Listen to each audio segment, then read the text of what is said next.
God, 3 gods, 2 gods, 15 gods. They had never heard of debate on the Godhead, baptism, any of that stuff. They just knew they were hungry, and someone knocked on their door before we got there. Someone heard their cry and responded to give them aid. And when you're in need, you're not asking a whole bunch of questions. You're not asking, can you show me your medical license? If you're laying there bleeding, you're just glad to see anybody. Somebody just put a warm blanket on you. That stopped the flow of blood. And they may do something wrong. But at that point, you're just glad to see anybody. And unfortunately, there are folks who would be sitting in our church tonight if we'd got there. They wouldn't debate with you about doctrine. They wouldn't debate about you about holiness, any of that stuff. It wouldn't matter if you came there and you was the most conservative person in the world. They would gladly have embraced your doctrine because they just know they're in need. Right. And to them, whatever's in front of them was help. So that's one group of people. Folks that are lost, they know they're lost, but they don't know how to get home. That's one category. This is not my message, by the way. My message is shorter than my free message. And now we go to the second group, which I'm not going to tell you, because if I tell you the title right, you get the whole thing and you just say, okay, we can go home. And so I'm taking the title till I'm almost through. The second part, my message comes from the second part, which I'm not going to deal with it yet, but I'm just going to go over afterwards on those other sermons. The second was the pointless law. This is in verse 8. Either what woman having 10 pieces of silver, if she lose 1 piece, does not light a candle, sweep the house, and seek diligently until she finds it. If she found it, she calls her friends, they have a big party, and she's happy. Okay, the thing here that was brought out is this is the coin. It has no feelings one way or the other. It doesn't know it's lost. It's still lost, but it doesn't know it. So they need the Bible, they need something. You meet these kind of people. You know, these 3 categories we're talking about, you put just about everybody in. Everybody in school, your job, your neighborhood. Most people fall in these 3 categories as far as those who are lost. They're either lost, they know about it, they're crying out for help.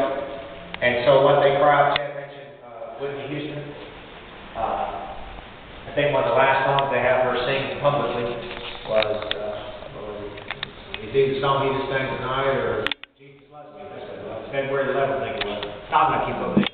I was looking for information while I was doing something else on that. Just jumped up. I hit the wrong button, whatever. I was trying to find something on this missing girl, and instead that one came up. It's the reason I know it. Otherwise, I wouldn't. Don't know a lot about it. Don't know a whole lot about it. Except she had a lot of talent. And it's a sad tragedy that she got messed up on the wrong day. She was looking for something.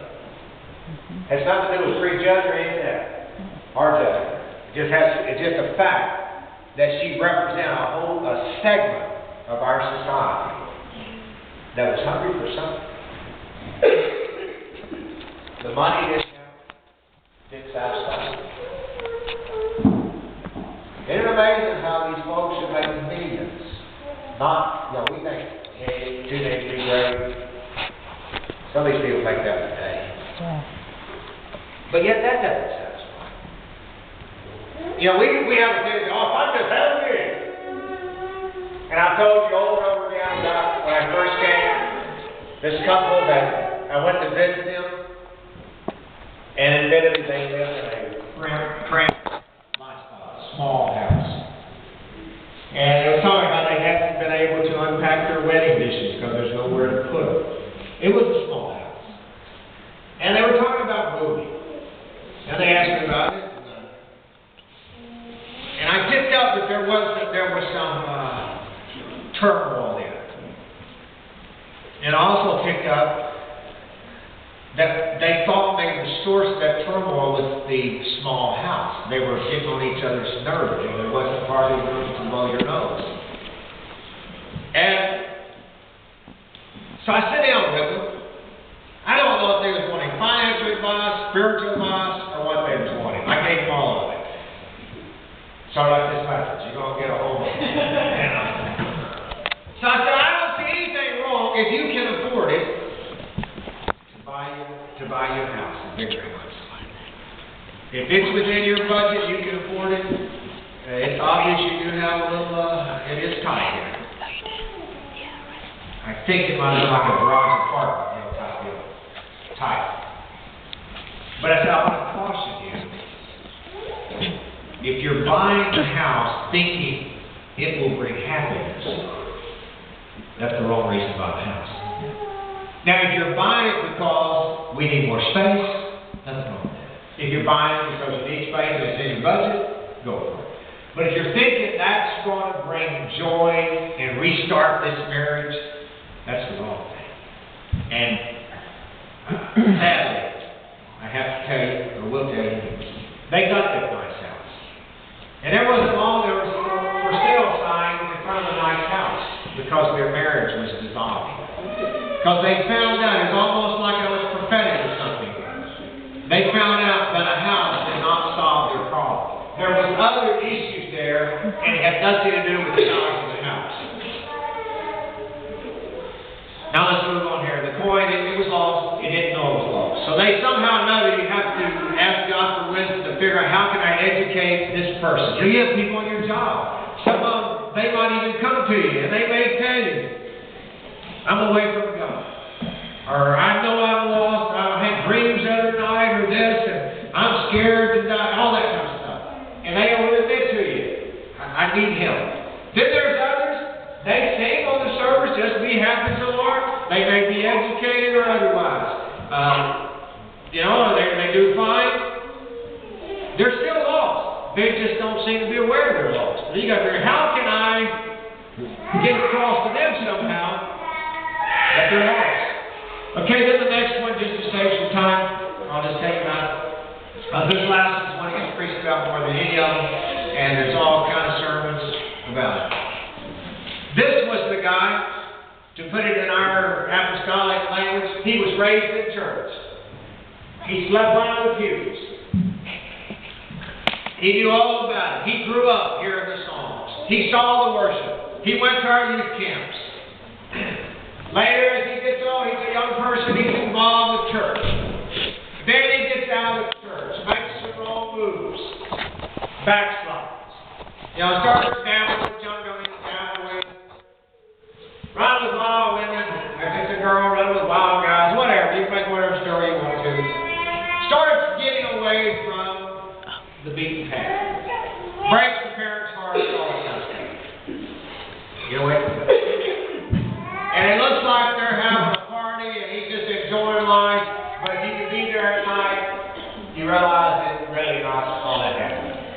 And then there's a time, due to the fact that there's a lot of prayers going by the parents, saints of God, conviction against the fall. It may be 5 years, 10 years, 15 years, whatever it is. He knows he's lost. He knows how to get back home. He knows exactly how to get home. He can tell you exactly where the church is. And he's knocked out more people off of bar stools because he'd be in there drinking and someone would start making fun of the church at 804 Corner Trail and he'd talk about, man, if you want to see a circus, go there. Those folks are crazy. They jump up and down and then they start crying. Or they do this, they do that. He said, man, you ought to go there. They ought to charge admission. And so he hears that. He's, hey, that's my mama's church. And he may be drunk as a skunk. He hasn't been in church in 5 years, but he still knows truth. And he just knocks the guy off the bench there. I could tell you a story about being knocked off the bar stool. Y'all hear? Don't take this as a political endorsement or anything, but I'm going to tell you. This guy was in cowboy country, and he mentioned that the president came along the screen there, and he got real upset with it. I mentioned this the other day to you, I think, but bring it again. Again, this is not political. Probably could be interpreted. I'm just relaying the message to you. I'm not giving interpretation. I'm just telling you something. There will not be equal time for someone else to express another deal. You can always change channels if you don't like what I'm telling you. This is not a paid for commercial or anything. It's just... So, he looked up there and he made a comment. It wasn't a real good comment. It wasn't real clean necessarily. I'm going to dress it up for you. He looked at that guy and he said, that's a horse's behind. Next thing he knows, this cowboy just slugged him and knocked him across. He got up, kind of shook himself, got back on the stool, and then the president's wife came over there. And the guy that just got knocked off the stool, he said, and that's another horse's behind. Can't stand either one of them. He got slugged again. So finally he got up and he said, oh man, I didn't realize this was, y'all were such fans of the president. They said, we're not. You insulted our horses. Anyway. What? You insulted our horses. Again, not a political thing. I just bring that in. I'm trying to figure out how that ties into this message here. Oh yeah, it does. He got knocked off the bar, And this guy looks at him, why did you hit me? Now we're back to the scriptures and modern day apostolic application. And you look at this guy, he's as drunk as you are. And everybody's not being very religious in that bar. Why did he hit you? Because he knows he's not living right, but he still has respect for this message. And so this guy over here was making fun of his mother's church.